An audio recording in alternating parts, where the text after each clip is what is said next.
묵상기도 하심으로 새벽 예배를 시작하겠습니다. 하나님, 간밤에도 주님의 품에 우리를 품어주시고 새날을 주셔서 예배케 하심을 감사합니다.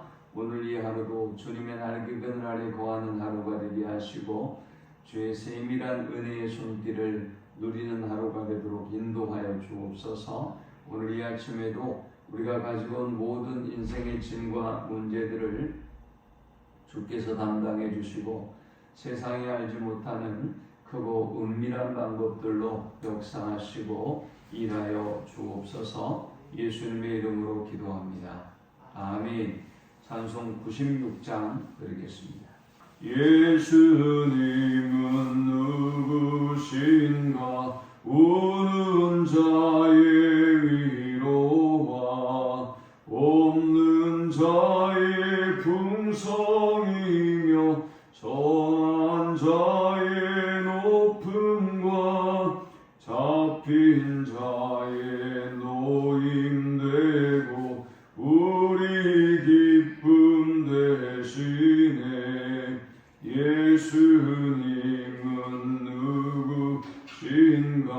약한 자의 강함과 눈먼 자의 빛이시며 병든 자의 고침과 죽은 자의 부활되고 우리 생명 되시네.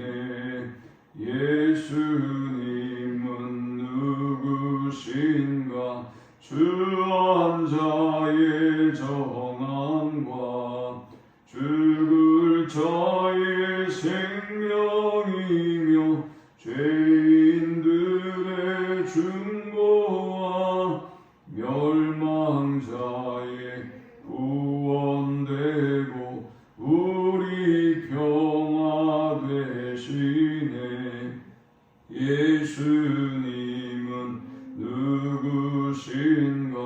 온 교회의 머리와 온 세상의 구주시며 모든 왕의 왕이요 심판하실 주님 되고 우리 영광 되시네.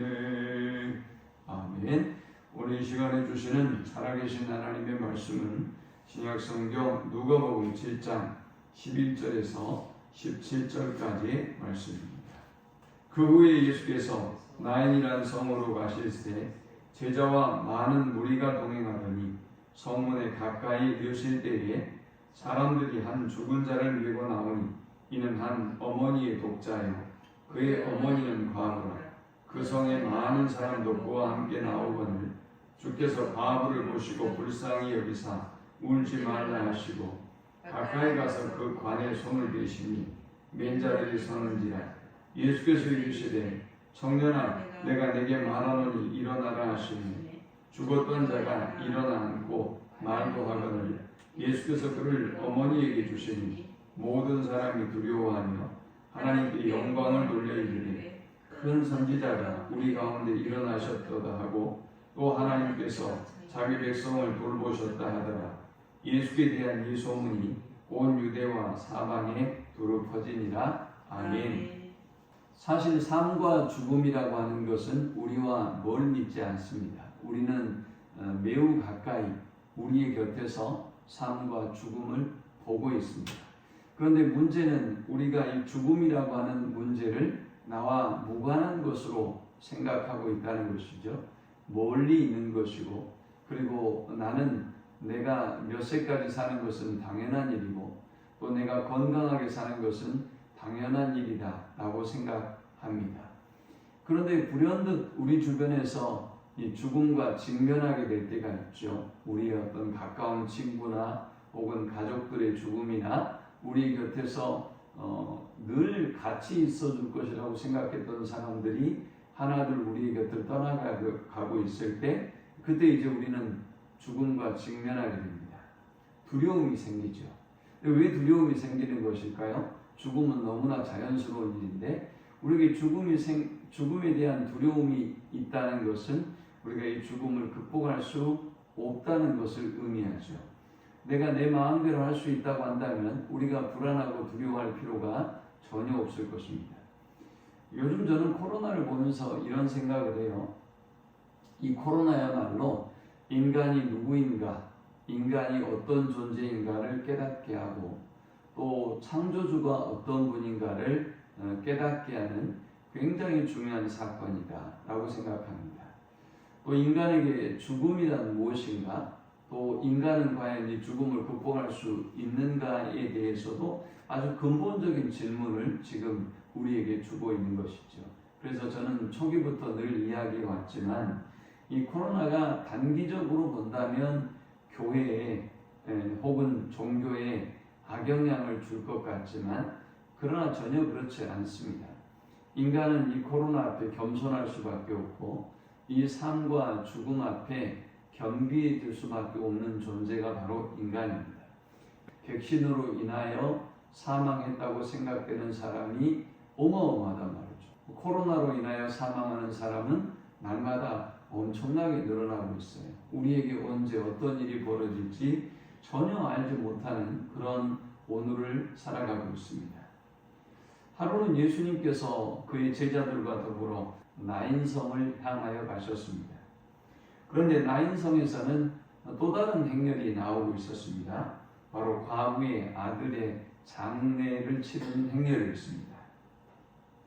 예수님은 이 과부의 아들의 죽음을 안타까이 여기시고 그 과부를 보시고 불쌍히 여기셨습니다. 그리고 울지 말라 하셨고, 그리고 관에 손을 대시는 이례적인 일을 행합니다. 유대인들은 관의 뚜껑을 열고 장례를 치르는데요. 예수님께서 당시 유대인들이 부정하다고 멀리했던 이 죽음의 관에 손을 대시고, 그리고 이 청년을 향하여 일어나라 명하셨고, 이 청년이 일어나서 다시 어머니에게 되돌려 보내짐을 받았습니다. 자, 우리는 이 사건을 통해서 세 가지 영적 교훈 묵상과 함께 은혜를 나누려고 합니다. 이 본문이 주는 첫 번째 영적 교훈은 인간의 한계와 절망을 찾아오신 예수님입니다. 자, 사실 인간에게 있어서 죽음처럼 절망적인 것은 없죠. 인간에게 이 죽음이라고 하는 것처럼 인간의 본질을 처절하게 깨닫게 하는 것은 없어요.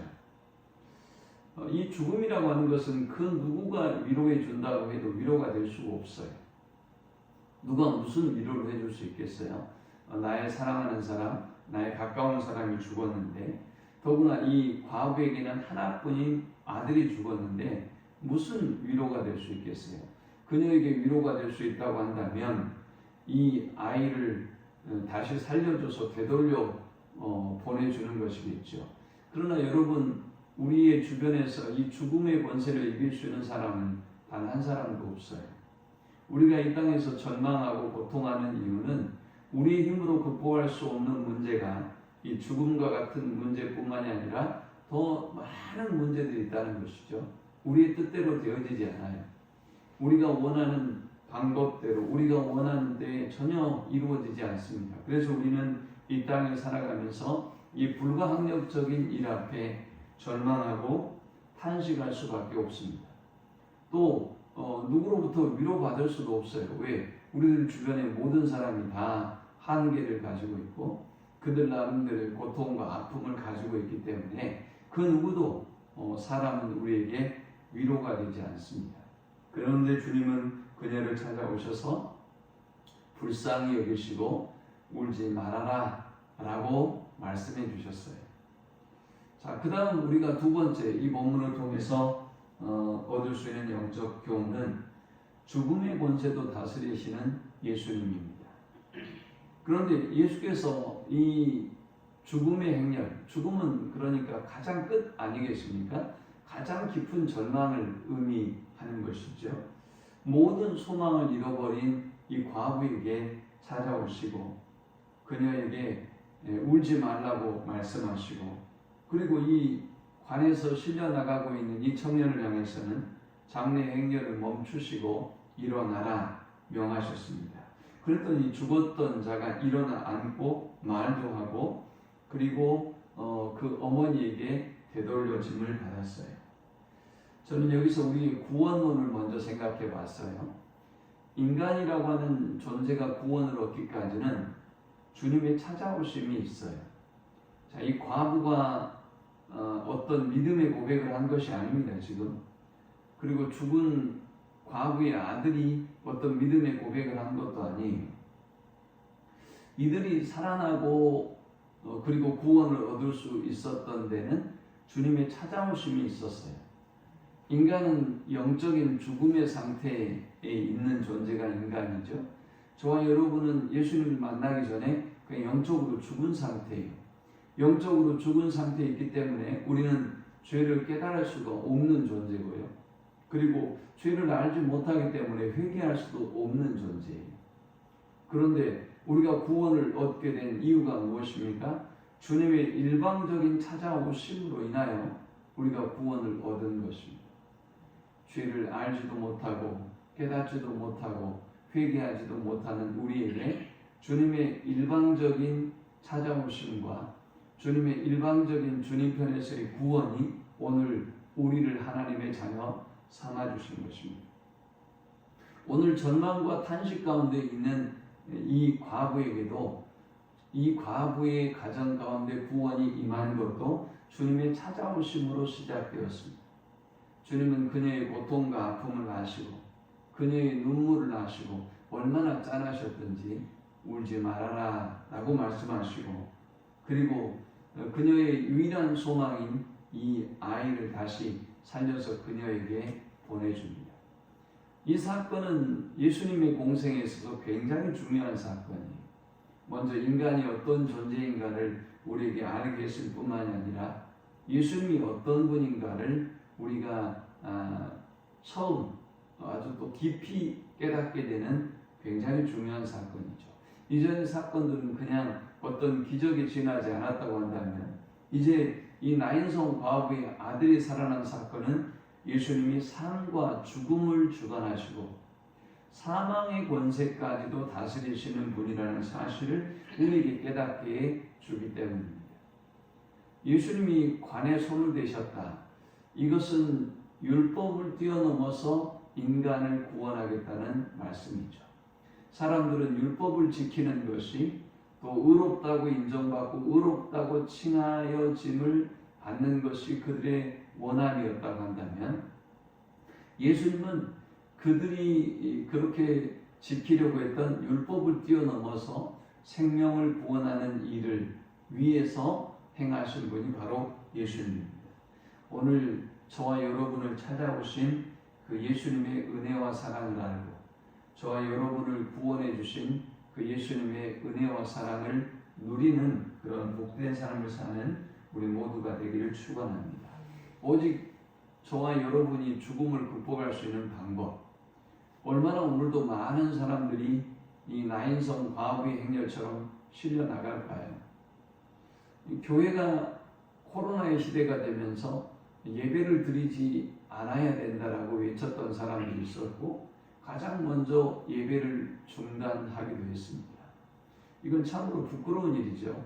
그러나 저는 늘 생각했어요. 처음부터도 이 고난이 깊어지면 깊어질수록 또 죽음의 그림자가 이 사망의 그림자가 인간의 곁에 가까이 오면 가까이 올수록 또 점점 더 두려움이 더해가면 더해갈수록 사람들은 하나님을 찾을 수밖에 없고 겸손해질 수밖에 없고 엎드릴 수밖에 없는 것입니다. 전 필동 목사님이 이런 이야기를 한 걸 들었어요. 전 목사님이 어린 시절에 굉장히 가난하고 힘드셨답니다. 그래서 자신은 아무것도 할 수 없기 때문에 하나님 앞에 기도할 수밖에 없었대요. 더욱이 하루에 3번씩 하나님 앞에 강제적으로 억지로라도 기도할 수밖에 없었답니다. 본인의 표현에 의하면 그냥 경건의 흉내라도 내는 삶을 살았대요. 그런데 그러다 보니 하나님이 겸손하게 하시고 하나님의 은혜를 알게 하시고 그리고 하나님을 의지하는 삶을 살아가니까 하나님이 이 사람을 축복하시고 사용해 주셨다는 것입니다. 오늘 우리에게 생명을 주시고 건강을 주시고 오늘 우리에게 구원의 은혜를 베푸신 분이 예수 그리스도임을 알고 그 은혜 안에 거하는 하루가 되기를 축원합니다. 마지막 세 번째 우리가 이 본문을 통해 얻을 수 있는 영적 교훈은 죽음의 행렬을 생명의 행렬로 바꾸시는 예수님입니다. 자, 15절에 죽었던 자가 일어나 앉고 말도 하거늘 예수께서 그를 어머니에게 주시니 모든 사람이 두려워하며 하나님께 영광을 돌려 이르되 큰 선지자가 우리 가운데 일어나셨다 하고 또 하나님께서 자기 백성을 돌보셨다 하더라. 예수께 대한 이 소문이 온 유대와 사방에 두루 퍼지니라 했습니다. 여기 모든 사람은 예수님을 뒤따르는 무리이기도 할 것이고 또 그녀를 애동하기 위한 장래의 행렬이기도 합니다. 그런데 이 모든 사람이 사망의 권세를 이기고 이 죽음의 공포와 눈물과 탄식을 생명의 행렬로 바꿔버린 이 광경을 보면서 하나님께 영광을 돌렸어요. 지금은 교회가 욕을 먹고 비난을 받을지 몰라도 인간의 이 근본적인 문제를 해결할 수 있는 분은 예수 그리스도 한 분뿐이시기 때문에 우리가 이 복음을 전하고 이들이 예수님을 만나게 될 때 이들은 하나님께 영광을 돌리는 역사가 일어나는 것입니다. 큰 선지자가 우리 가운데 임했다라는 말은 무슨 말인가 하면 엘리야가 사르밧 과부의 아픔을 씻어주지요. 그것처럼 예수님께서 나인성 과부의 아들을 살려주셨다는 의미인 것입니다. 또 뭐라고 고백해요? 하나님께서 자기 백성을 돌보셨다 하더라 했습니다. 예수님께서 우리를 사랑하시고 우리를 이 과부를 사랑하시고 이 과부의 아이를 살리셨던 것처럼 우리를 사랑하시고 우리를 돌보시고 우리를 구원해 주시는구나 라는 믿음의 고백을 하게 되었고 이 예수님의 소문이 널리 퍼지게 되었어요. 오늘 우리도 죽음의 행렬을 다 지금 죽음의 두려움에 떨고 있잖아요. 어떻게 이 세상이 바뀌어질지 알지 못하는 시대를 살아가요. 지금 경제가 어떻게 될지, 직업이 어떻게 될지, 우리의 미래가 어떻게 될지 아마 전혀 새로운 세상으로 모든 것이 변할 것이라고 생각해요. 저는 교회도 마찬가지고 직업군도 마찬가지고 또 어떤 사람들의 호불호도 마찬가지고 엄청난 변화가 우리에게 일어날 겁니다. 패션뿐만이 아니라 모든 분야에 있어서 말이죠. 그런데 이런 세상 가운데서 이 죽음의 행렬, 이 탄식의 행렬을 생명의 행렬로 바꿀 수 있는 분은 오직 예수님 한 분뿐임을 알고 그분만 증거하고 또 그분만 자랑하고 그분 안에 거하는 우리 모두가 되시기를 축원합니다. 하나님 감사합니다. 귀한 말씀을 통해서 은혜 받고 깨닫습니다. 이 땅의 죽음과 탄식의 행렬 속에서 우리로 하여금 예수 그리스도를 만나게 하시고 우리를 찾아와 주셔서 구원의 은혜를 베풀어 주신 것 감사합니다. 단 한순간도 그 은혜와 사랑을 잊지 않게 하여 주옵소서. 오늘 이 하루가 우리의 건강과 생명이 얼마나 큰 은혜인가를 알게 하시고 항상 겸손하며 감사하고 이 복음을 증거함으로 우리 주변에 이 죽음의 행렬을 인류의 죽음의 행렬을 생명의 행렬로 바꾸는 우리가 되게 하여 주옵소서. 예수님의 이름으로 기도합니다. 아멘. 지금은 우리 주 예수 그리스도의 크신 은혜와 성부 하나님의 극진한 사랑과 성령의 인도 교통 충만케 하시니 우리를 찾아오셔서 우리를 구원해 주시고 죽음에 대한 두려움과 공포와 절망에서 참 생명과 부활의 소망을 갖고 살게 하신 하나님의 은혜에 감사하며 그 부활의 증인으로 생명의 증인으로 살기를 소망하는 모든 주의 백성들의 머리 위에 이제부터 영원토록 함께 있을지어다. 아멘.